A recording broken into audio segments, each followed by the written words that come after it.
It's an edge of your seat experience as I uncover the underbelly of some of my most humiliating ideals and confess to how I soiled one of my greatest accomplishments, my legacy, if you will, with racism, toxicity, and daft ignorance. It's one thing I wish I could turn back the clock and change, and it haunts me to this day.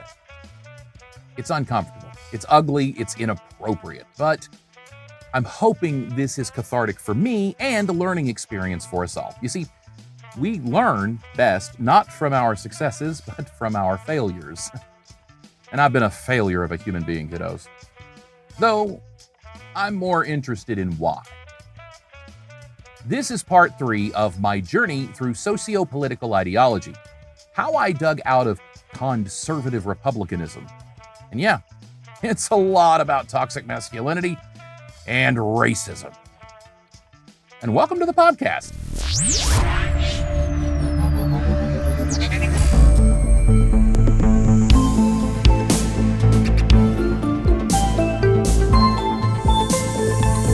We're lucky in life if we get to do one thing, one great thing. Many people leave lasting legacies for a few generations with their families, but we all want to leave something behind that impacts others, that, well, matters. This isn't some pat myself on the back moment. It's acknowledging that once upon a time, I lucked out and did a thing that blossomed. It became this thing bigger than those of us who did it could have ever imagined. It's also the acknowledgement that this thing that I am so proud of, one of the things I'm most proud of, this thing I'm going to tell you about before this episode is over, is stained with the tarnish of my toxicity. My journey through politics is just as much about education as it is about anything else. Going away to college was the single greatest catalyst for change. This is why there's such a demonization of liberal indoctrination, or as smart people call it, education. Now, I'm sure I would have had a different but also transformative experience just leaving my dad's hometown and experiencing the world in any way, but the opportunity for learning on that journey is incalculable. My journey through politics is also about a slow evolution of overcoming my own toxicities like racism, misogyny, xenophobia, and homophobia. Basically, if it wasn't me specifically, I really didn't like it all that much, or I looked down on it as different and not in a good way. Because, it wasn't me. Remember, bigotry is about a lot of things. Insecurities masked as overconfidence, internalized self-loathing externalized, fear masked as hatred, and mental health ignored. What has been suggested as either slightly on the spectrum or very least severe ADHD, I used the extroverted side of my personality as a cover for my lack of filter. Josh? Part of the fun of Josh is never knowing what he'll say. That's me, the human party favor. This isn't a great trait. And I felt for a long time like I was just an asshole. I think part of that's true. I was certainly daft and self-centered. I could think what I wanted and have just about any opinion I wanted and could exist in this world with that opinion going largely unchallenged. Worse yet, I could say what I wanted and speak just about any opinion I wanted and could exist in this world being that loudly and proudly opinionated and going largely unchallenged. Almost like a boy in the bubble, I lived in this little pod of privilege, a decent-looking, relatively smart, tall, white, straight-presenting, Christian-identifying young man in the South. I think it's fair to say I also had an air of predictability or unpredictability, predictable unpredictability, maybe possible instability that might have made some reluctant to challenge me. Who knows? This may sound like a lot of exposition and an origin story on a character you don't really know on a show you've probably never watched, but I'll cliff notes a lot of this for you so you'll get the gist. The main thing is, I want to illustrate, in a lot of these stories, I wasn't the man I am today. I was an introvert who found he had a gift, but that gift meant being in front of people, which was something I could do but never really wanted to do. My dad, a boisterous and problematic extrovert, the center of attention, raised me with this confidence to just say whatever. Most of the time, that's making small talk with a stranger, which terrifies most people. Dad was a master at the craft of conversation with someone you just met who probably is in a hurry. I learned how to socially fake it until I made it from the sensei bullshit artist. The thing is, a lot of that bullshit was just that. Toxic, problematic, prejudiced, bigoted bullshit. I was a boy with a bigoted resentment of any and almost everyone. That's what I was taught. By everything around me, everyone was fair game for jokes and attempts at humor. No one was immune because I didn't mean any harm. I wasn't a hateful bigot. Or so I thought. Mostly, mine were jokes. In these moments, I was just breathing the ether, living the high of making people laugh. To be fair, I have been mean, but my intent hasn't always been malevolent or evil, barely even mischievous. I just never felt like I belonged, and as I've discussed before, even the bad jokes can tickle the feel-good brain juices. Sometimes the bully doesn't see the harm they cause. Sometimes the victim becomes the abuser. This was certainly the case for me in several stages of life, and was the case for me in high school, as I'll discuss more in the next episode, which will focus a lot more on bullying. None of this is an excuse for anything, just a preface of context. I was a bastard. Still am. I'm just far more selective with my targeting and methods as a man than I was as a boy.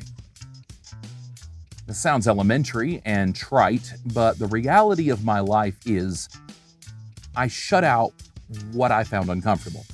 My brain couldn't process much more trauma, and the way I processed was unorthodox. I've talked about just picture your audience naked so you won't be nervous, and how I always felt uncomfortable, nervous, everywhere, even in church, and growing up with very sexualized ideas of others, and then this picture them naked normalizing, and how that started this sort of spiral of guilt and intrusive thoughts. As in, I would get so nervous and fight so hard to not cope in an inappropriate way, or in a way I felt my grandmother would deem wrong in the eyes of the Lord, that I sort of shut down coping in appropriate ways, and then blended all up in my brain, all those thoughts in my head just swirling around. I couldn't process any of them, or let most of them out. It was overwhelming, like holding in a laugh, but exponentially harder. Often that's exactly the sensation, actually, which is part of where expressing my discomfort in a moment by dropping the conversational nuke bomb of even more uncomfortable humor originates. This sounds crazier than it is, but it's no different than when we all get overwhelmed with stimuli, when we're in a fight or flight uncomfortable place, panic, anxiety, deer in headlights. I also didn't have a very diverse atmosphere growing up. Even the friends I made outside of my own group were superficial, to some degree. I was friends. We may have talked or even hung out. However, I wasn't immersed in any other culture or lifestyle to see past my learned bias and into our similarities. Much of my childhood was spent being traumatized and indoctrinated with toxic ideas, values, and ideals while being sheltered from anything that would have challenged those. Then, when I went from that sheltering to a bigger city, solely of my father's necessity to start over, well, there was no option but to be exposed to new ideas and cultures. But I squandered those opportunities for growth, evolution, and learning to make shitty jokes around people who were more comfortable for me to be around. It's a funny thing about wanting to say shitty things without consequence. When one has a consequence of saying things around certain people, one either stops saying the things, or one stops being around those people. PC cancel culture snowflakes. We feel threatened, and we go into our instincts, fight or flight. Well, in this regard, our brains are in flight mode. We run from the uncomfortable thing or the thing that challenges our fragile realities. Here's the truth about trauma. Trauma, it's made of glass. It's fragile in that you can't keep piling stuff on top of it. At some point, it's going to give, splinter, split, shatter, and shred you to smithereens when it does. This whole show is a great big infomercial for therapy. I've done a lot of the hard work, and I hope it helps someone else. I feel like it needs to. I feel like this is important because of this culture of cultism that I grew up in. Not just my dad, but the culture he came from. Toxic white Southern culture. It's very narcissistic. It's hard to say when this aha moment hit me that I was the problem in my world, and probably other people's too. I can at least tell you the origin of the nail in the coffin moments of this toxic disregard for the struggle and perspective of others.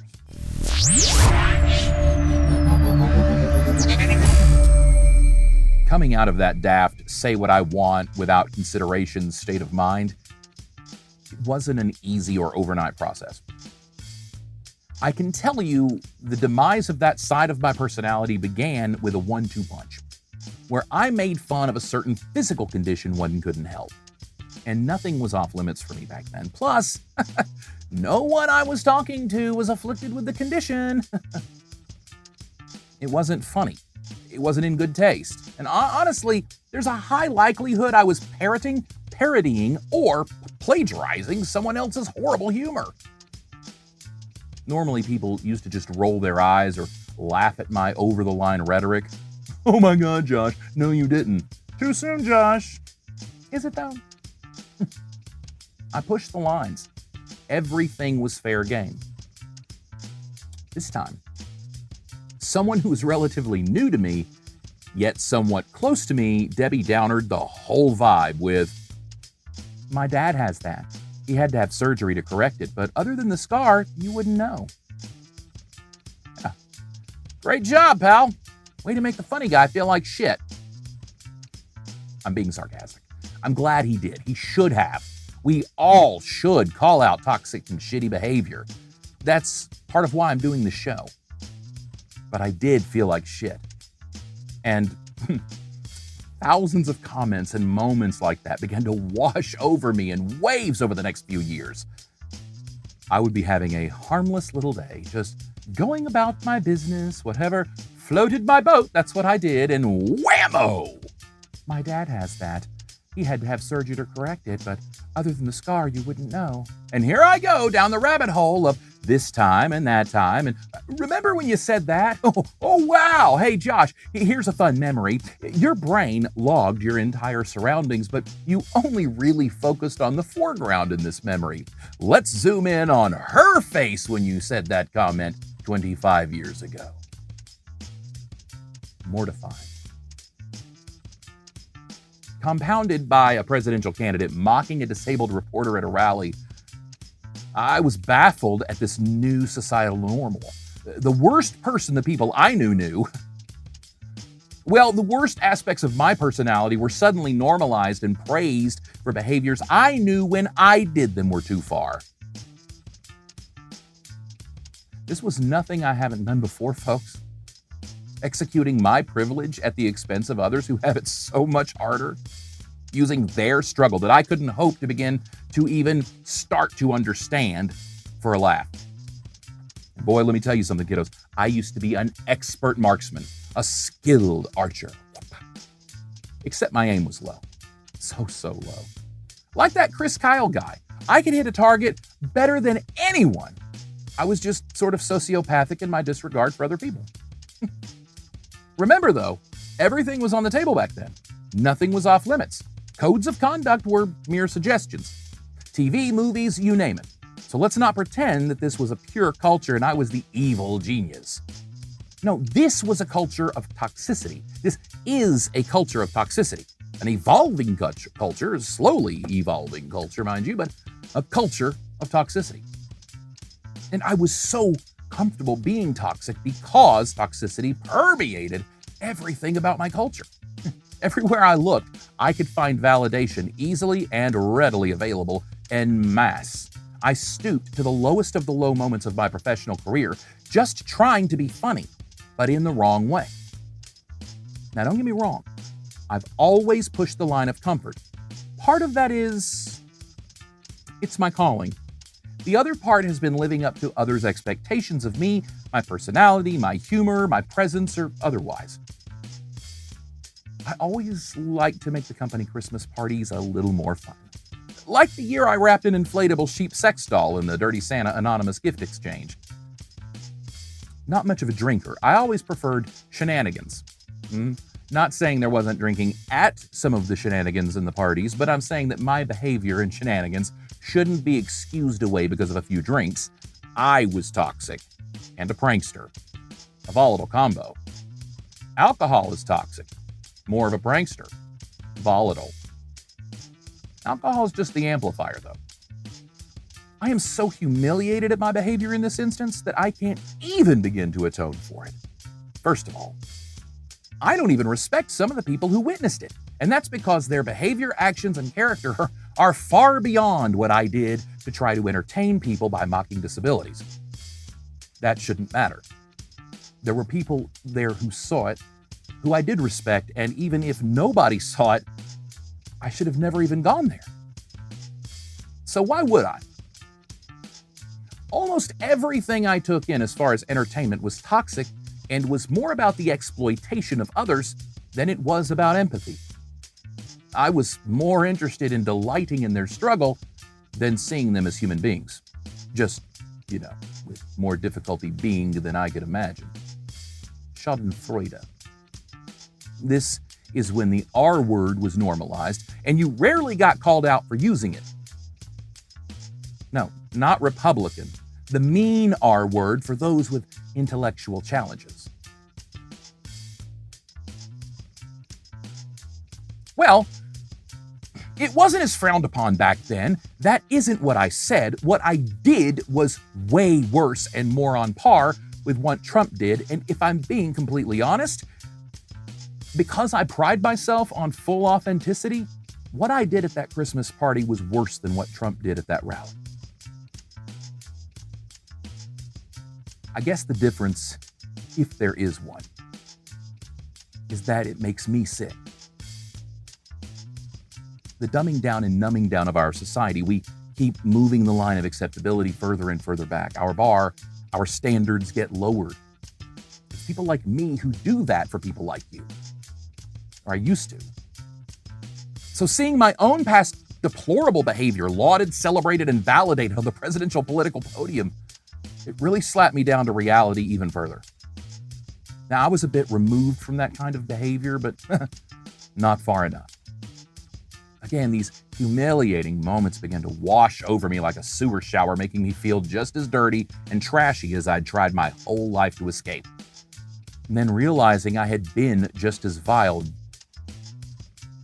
just without the twangy bless y'all's hearts. I hadn't risen above, not the way that I'd wanted to all those years ago. No, I found myself pandering to them, guilty of being just like them.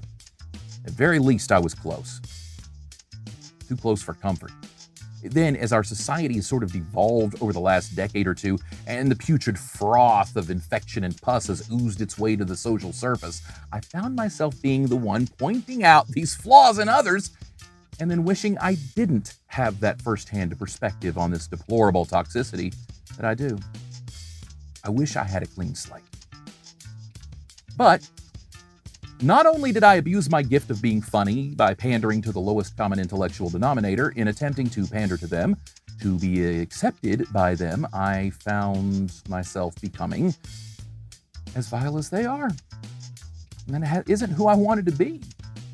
Now, I'd been working on course correction for some time, but these and other catalyst moments had me on the ropes, literally coming to terms with how horrible of a person I was. This was the beginning of my deconstruction process. I had already begun to see the errors of some of my ways politically, but I hadn't yet connected the dots of how my politics and how I viewed other people. I didn't realize just how connected these two ideal sets were. So much of that is due to white privilege and male privilege, Christian privilege, straight, you get it. And I'm not here to debate the existence of privilege. I've experienced it, so let's just accept that it's a thing, and it's more or less one of those sort of clouds hanging over us. It's that we have advantages, both practical and systematic, that put us in a better or easier position from the start in general. Or disadvantages, depending on which side of privilege you exist. You know, like I said in the last episode, my dad used to say, well, at least we ain't, fill in the blank with whatever epithet was inappropriate. But this is kind of accurate for those with white privilege. At least we ain't the other thing, because the other thing has it way worse. Yeah, sometimes I don't think they get it, no matter how plainly it rests right in front of their faces, even if they say it themselves. Do you want to tell them, or should I?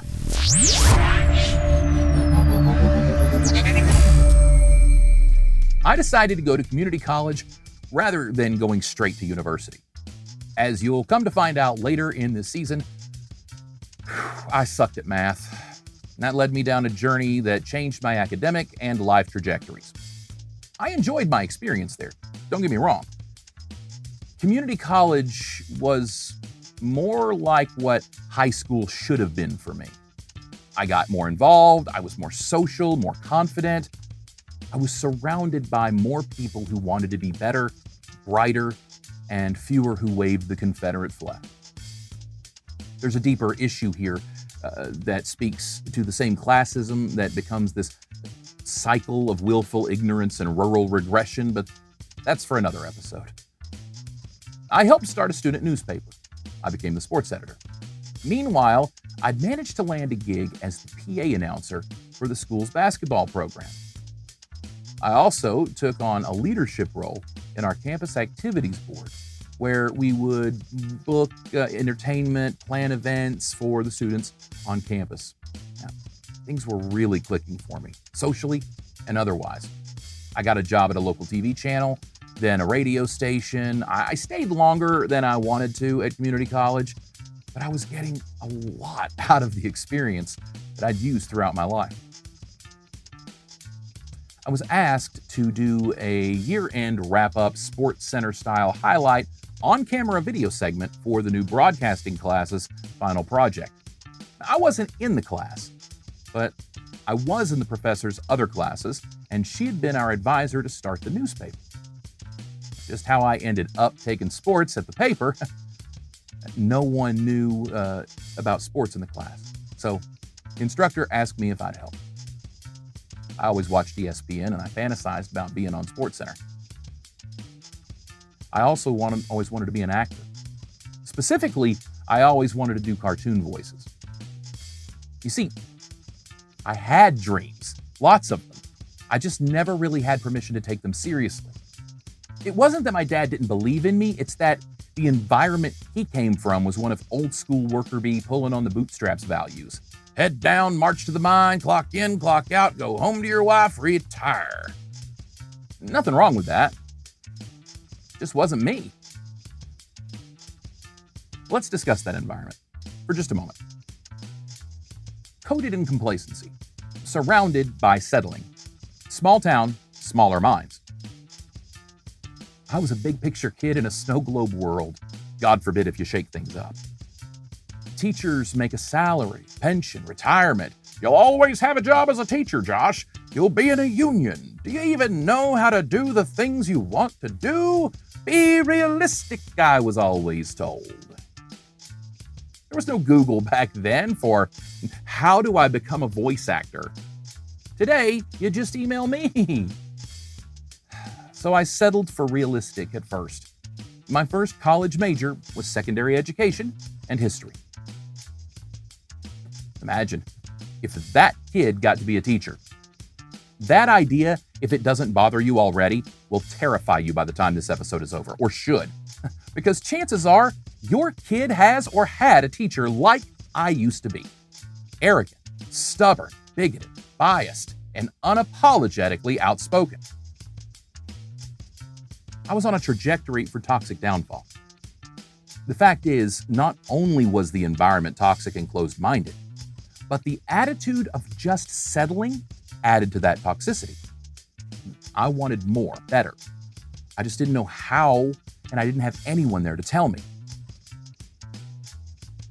Or I didn't listen when they tried.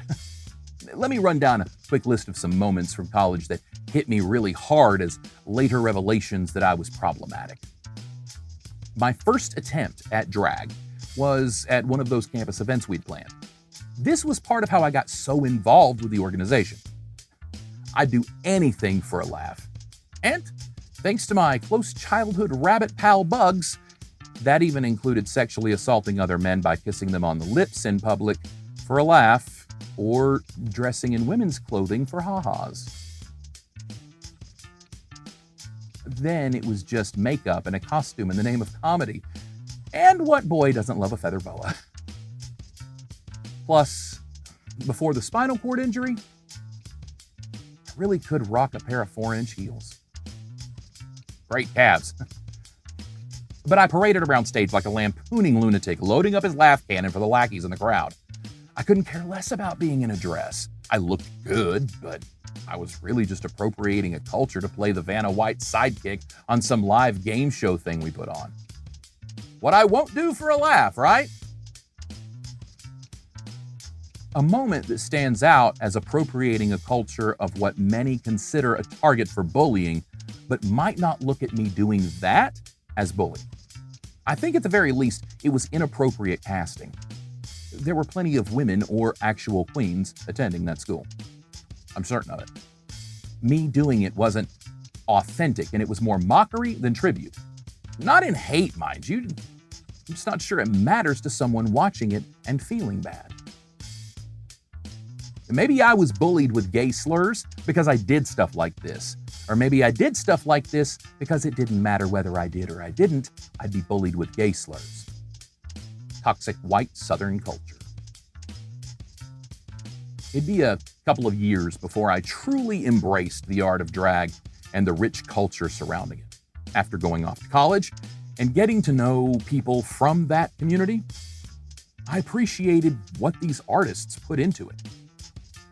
Years later, during my radio career, I would, with much less mockery and more reverence, participate in just as problematic charity events, less drag show and more womanless beauty pageant, prancing and flaunting my cultural appropriation on stage for that small racist sundown town with no diversity or perspective of it. I won 2 years in a row. Then, best dressed and best personality, respectively. I was a fierce queen amongst some dudes who didn't bother shaving.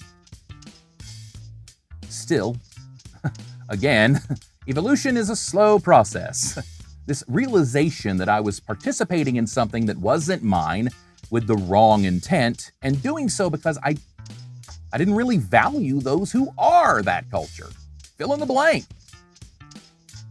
That realization is sometimes less a catalyst, aha moment, and more a seed. Sadly, those seeds can take too long to sprout. I still took some of that toxicity into going away to college and corrupting one of my greatest accomplishments. This story is one of misogyny and racism. But it begins at community college, so let's not get too far ahead. When I was asked to do that ESPN-style sports segment for the broadcasting class, that single event transformed me and catapulted my life into broadcasting as a career. I never even considered it as realistic. How do you even get on TV? But here I was, and I believed anything was possible. I met someone who believed in me, saw something in me, and felt like I was special enough to push and challenge, to have confidence in, to give me a shot. That was the thing I wanted my whole childhood, hell, needed my whole life, even now. This remarkable woman was Dr. Beverly Fikes. She was one of those professors you had that no one else seems to have ever had. One of those who was only there for a short time while you were there and then moved on, and you say to others you went to school with, "Do you remember?" And they just kind of stare blankly. But if you had her class, you knew Dr. Fikes, and you probably wouldn't forget her. Dr. Fikes was a woman of principle. She was a deeply ethical woman and had values my simple, small-town, small-mind didn't understand. Still, I was drawn to her for many reasons. She was smart and sort of motherly in tone. She had a calmness and warmth to her smile. She had this Earth Mother hippie vibe that really reminded me of a similar comfort I found in my sister, I think. A groundedness. As I said, she oversaw the student newspaper, and I took a few of her courses. In her English Lit class, I grew frustrated that most of the text seemed skewed or biased toward one particular minority group's literature. I was bothered because I didn't have a great academic experience in high school, so I kind of felt cheated out of some of the classics. And what better way to make up those gaps in education than community college, right? This was supposed to prepare me for university, right? I felt like I should have been analyzing one of the well-known greats, one of the books we all hear about that I didn't get to read in high school because The Old Man and the Sea was apparently important enough to cover it all. Now, I'm in her class, and every story and book we're assigned has to be about Native Americans. Not the phraseology I would use back then. Dr. Fikes had a personal stake and firsthand experience in that culture. I did not. Beyond that, my grandfather was full-blood Cherokee, so that makes me 8. Bullshit. My misogyny discounted her because she was a woman. My bigotry dismissed her attempts to open my mind to new perspectives as her indoctrinating me with her bias. She was prejudiced and using her power and position to make us read her stories instead of... what? Stories that mattered? Stories? I really don't think they finished the thought in their mind. It's just, I don't like this thing. And then not, what does it say about me for not even considering this thing as valuable? I wasn't the only one bothered by it, mind you. But we were all being very bigoted and privileged in our perspectives. My thought then was, if I wanted to take Native American Lit, I would have signed up for Native American Lit. I signed up for literature. Do you hear it? Because I do. Now. What I didn't get then is that it's all literature. I just wanted white literature because with white or real literature, yes, I probably said that back then, I didn't have to work hard to understand it, the experience. I couldn't relate to it as easy. Again, I don't think they finished the thought. The thing is, I highly admired and respected Dr. Fikes when she saw something in me and challenged me in ways I was already comfortable being challenged. When it suited my end game of being on ESPN or becoming a journalist or whatever. When it was self-serving, challenging me without making me uncomfortable and all about me to me, I welcomed her. When she was trying to make it about me, making me better, by seeing the world through someone else's perspective, when she challenged things I didn't want to confront, she was corrupt and had an agenda to indoctrinate me with her bias. I'm going to let that rest for just a second.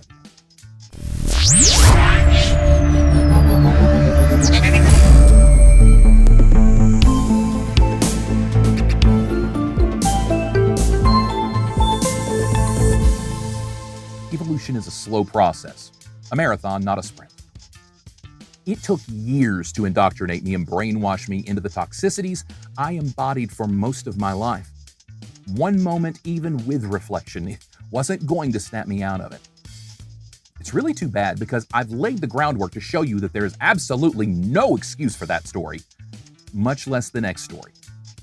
I own this. This was my own arrogance, ego, daft privilege, and trauma manifesting in a toxic, overcompensating, and boorish personality. I didn't like the feeling surrounding the way I was with Dr. Fikes. I really liked her. But I felt like her bias was a perspective she couldn't see past, without realizing it was my own that I wouldn't see past. I actually complained to the college. I Karened one of my favorite professors in college because I thought she was being unfair, prejudiced and unprofessional, trying to teach the kid who grew up on Tonto, cowboys and Indians, and Geoduck and Crowbar about the indigenous American experience. I had no idea when I left that office, making my point as eloquently as I had practiced, that as soon as I was out of earshot, they looked at each other and probably said, "What a racist little prick." Okay, this was Roane County, Tennessee. The odds are they didn't say that, but still. By that time, thanks to Dr. Beverly Fikes, the woman I tried to file a complaint against for doing nothing but writing a syllabus, I had settled on broadcasting over teaching and had worked as a news anchor for the local TV channel and then as news director and morning show host at the local radio station, before getting a call during my show recruiting me to come work for one of the top stations in America at the time. I was getting experience in the field I'd eventually work in after college. So I stuck around at community college an extra year, then a third. I had time to decide on a university. After touring around a few in the state and then considering a few out of state, I decided on East Tennessee State University, over 2.5 hours away from my dad's hometown, nestled at the foothills of the Appalachian Mountains, in the northeastern tip there of Tennessee. It was beautiful, and honestly, well, in many ways no different from where I moved, or anywhere else I've lived since, to be honest. Except, this was a college town. So, while the yuck small town, small minds permeate this and most non-urban areas, there was also this swirl of delightful diversity of race, color, identity, religion, everything. Think of it like fudge ripple ice cream.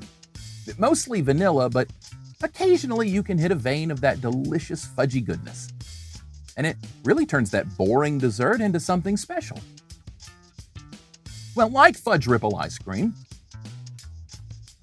if that's what you're stuck with and you only like vanilla, then you can sort of mine your way around the fudgy swirl and just eat the vanilla, leaving all the delicious chocolate goo resting in the bottom of the bowl to dry on the counter because you're too lazy to empty the dishwasher. But it takes a lot of work to just eat the vanilla ice cream. And let me tell you, you've got to really hate chocolate to go through that trouble. But you certainly can eat a bowl of fudge ripple ice cream and never taste the fudge. Some people do. That's why some graduate college and still come out ignorant, uneducated bigots. College is part training for a career. It's mostly training for life, making you smarter, more well-rounded, more worldly, and just more. You can get some of that without college, but college is literally designed to offer that.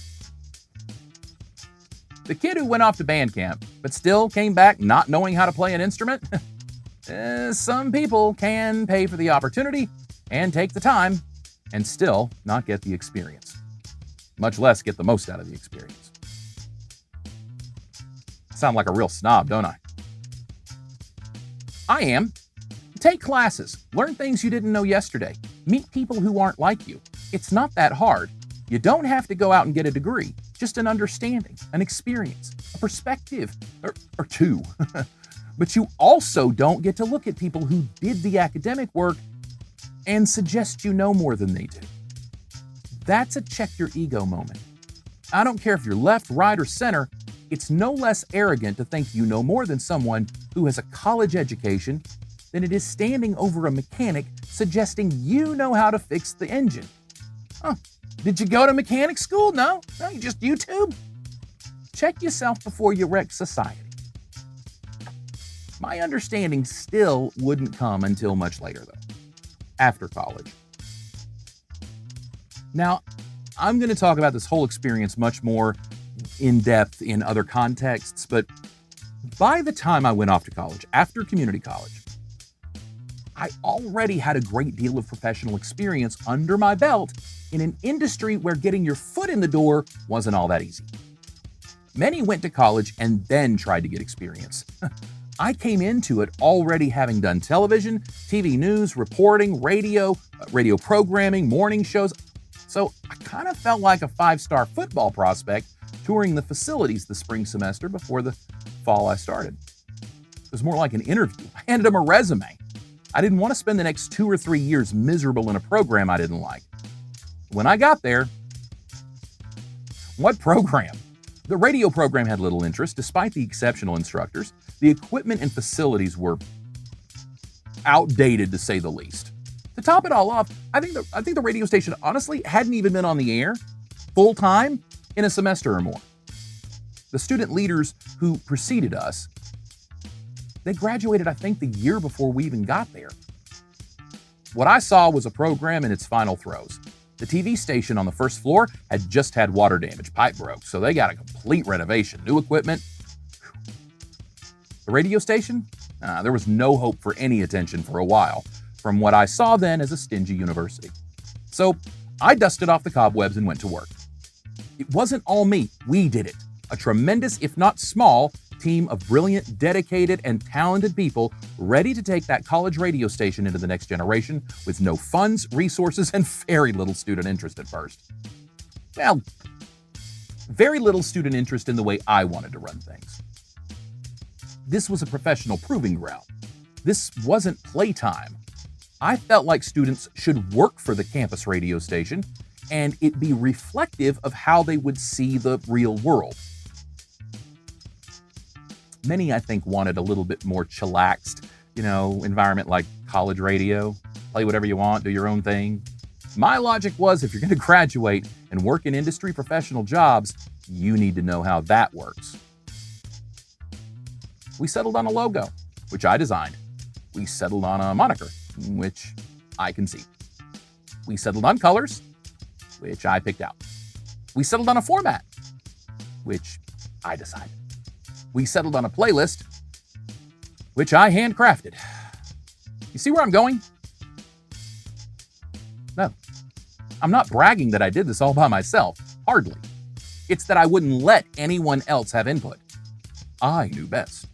In my mind, and in actuality, I had done my research and a lot of the legwork for this radio station since that first visit months prior. I shook their hands, agreed in principle to come to ETSU and take the mantle of refreshing the radio station. For me, it was a job. For me, this was my thesis project. This was my baby. Me. I created The Edge, ETSU's radio alternative, before I even moved to Johnson City. Most of it anyway. I did have input, but honestly, most of my mind was made up before I asked for input. I wasn't seeking opinions, just validation that mine were brilliant. It's purely luck that this little thing that we did became something that's still there. Luck and a lot of people's hard work, other people's hard work. We fought long and hard for that station to be relevant. When I left the university and graduated, I left that station and the college behind. I moved on with my life, mostly because I'd lost my brother going into the last year of college. I was a goddamn mental health wreck. Everyone knew it. I was losing my mind and nobody could pull me out. Still, I managed to excel in both theater and broadcasting and create this radio station that others then would take to new heights that I could only dream of. Today, ETSU's radio department, The Edge, and some of the amazing human beings are still there making my little dream a reality. I should get no credit for that whatsoever. This isn't about, oh, look what I did. This is about, look what they did, despite me. This is about my little small part in that, the origin, and how I corrupted it. This is about how I bulldozed everyone in my path to get what I wanted.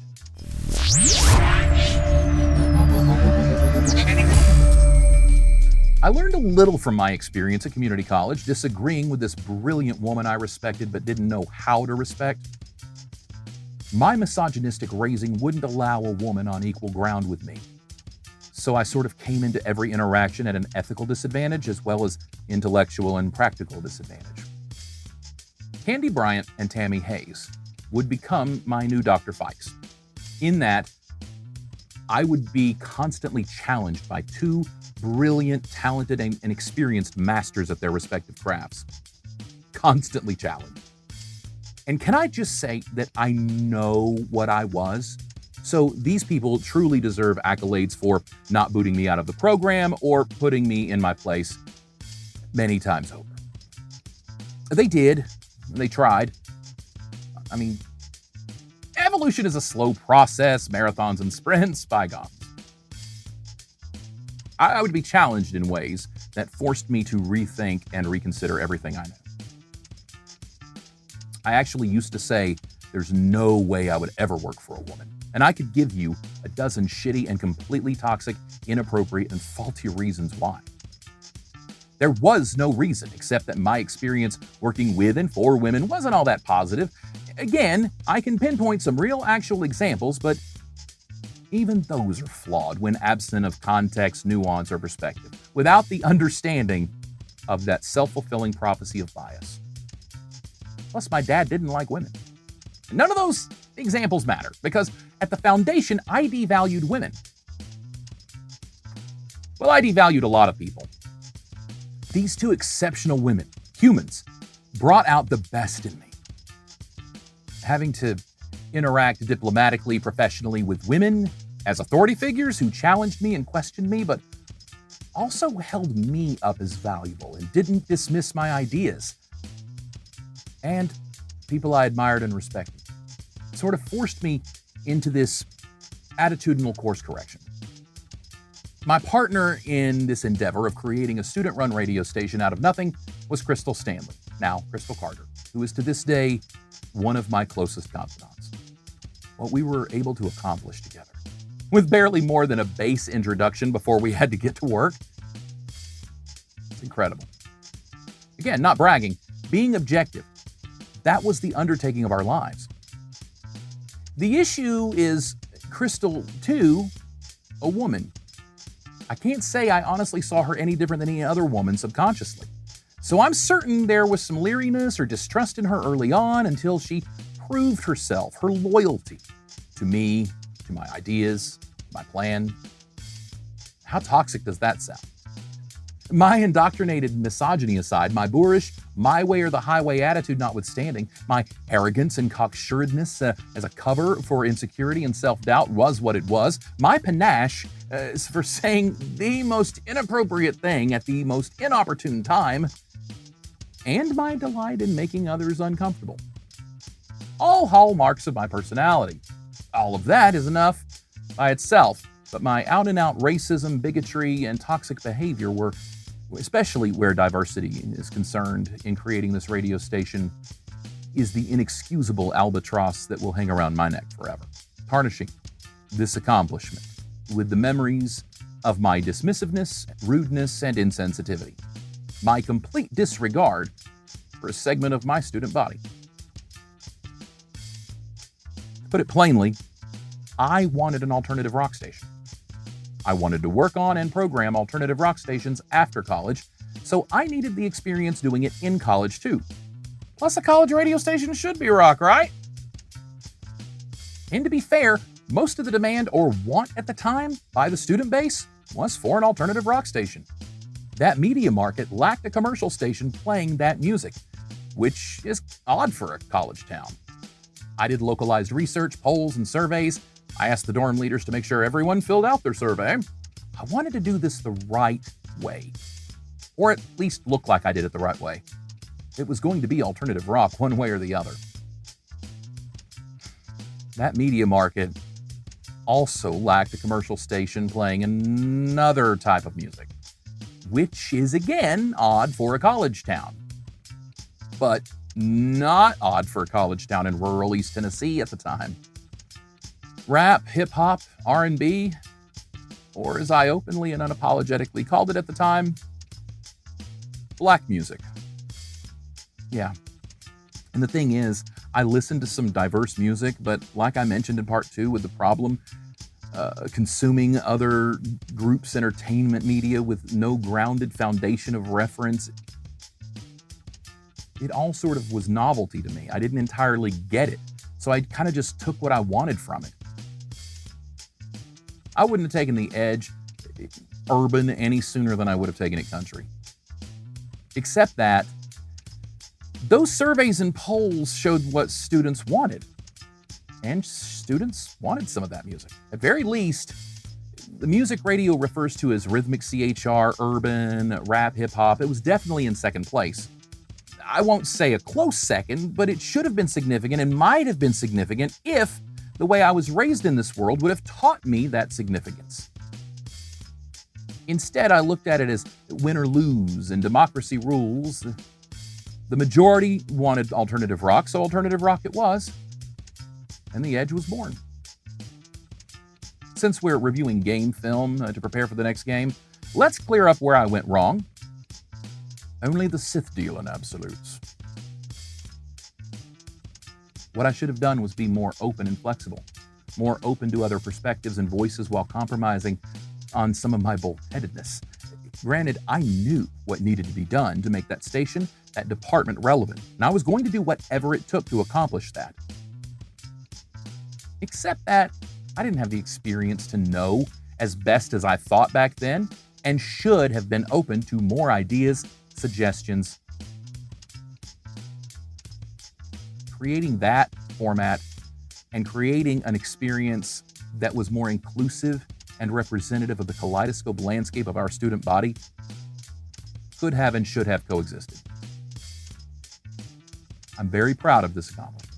And I'm not saying it was a racist environment at the school outside of just my own microaggressions, passive aggressions, and aggressive aggressions. I'm not the only person. It's a culture of toxic cultism. But I'm the one hosting the show, the only one hosting the show.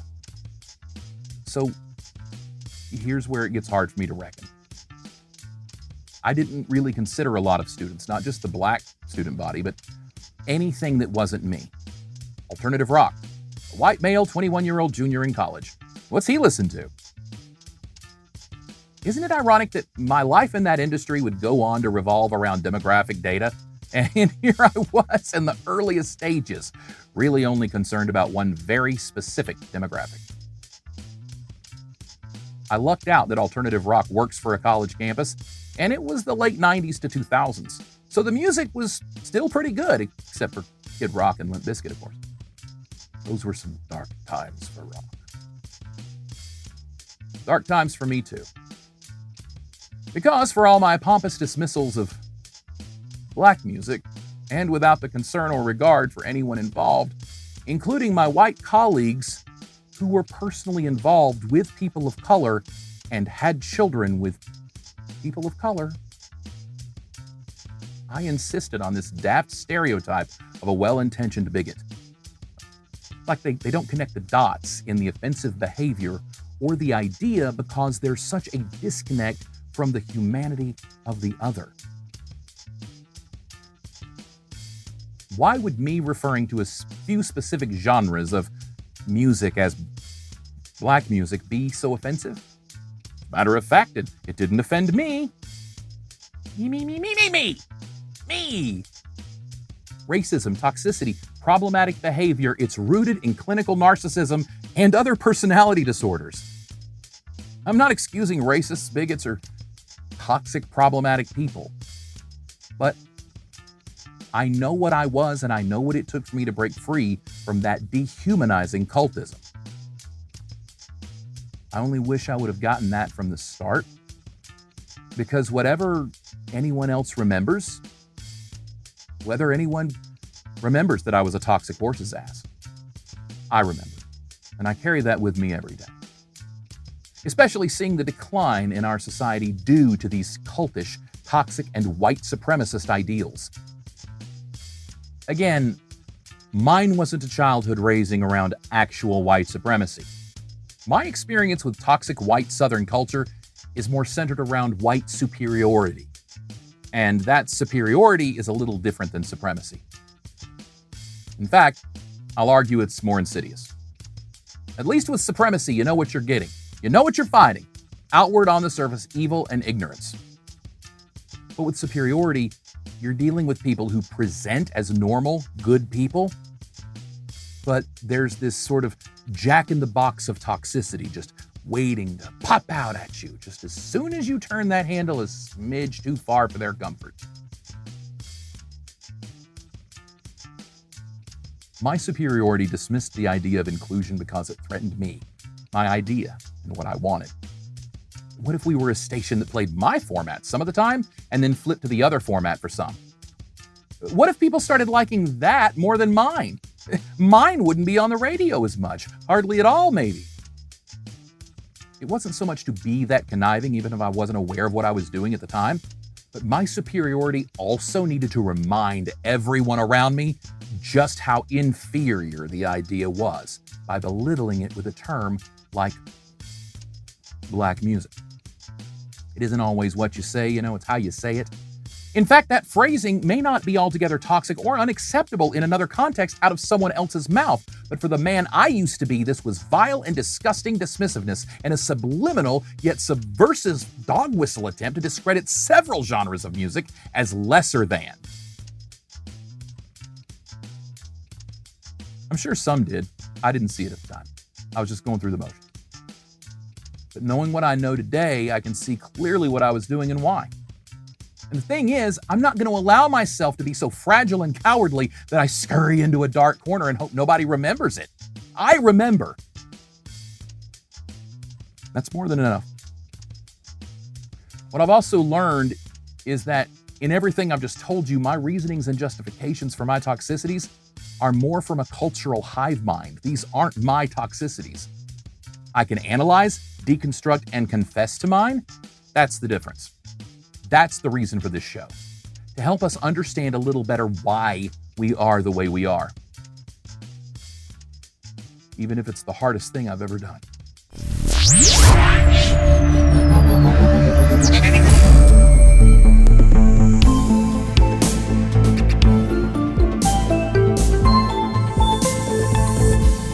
Coming up in part 4, I'm covering an aspect of our culture that's as much to blame for my trauma and our current state of societal division as anything.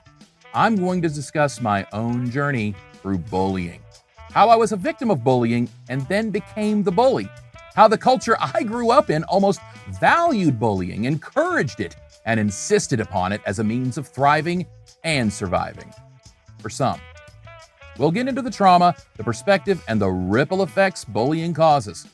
We're going to examine the subject of bullying from maybe a different perspective than you're used to. I'll also explain why bully culture permeates almost every institution we embrace, and why one area, more than anything else, needs to be free of bullying. I'm confessing to more toxic behavior and deconstructing why I ever thought it was okay. I'm wrapping up the Politics of Dancing series next. And no dancing around the uncomfortable conversations. We're having them next. So, catch up on past episodes of Overthinking Everything as I'm deconstructing a culture of cultism.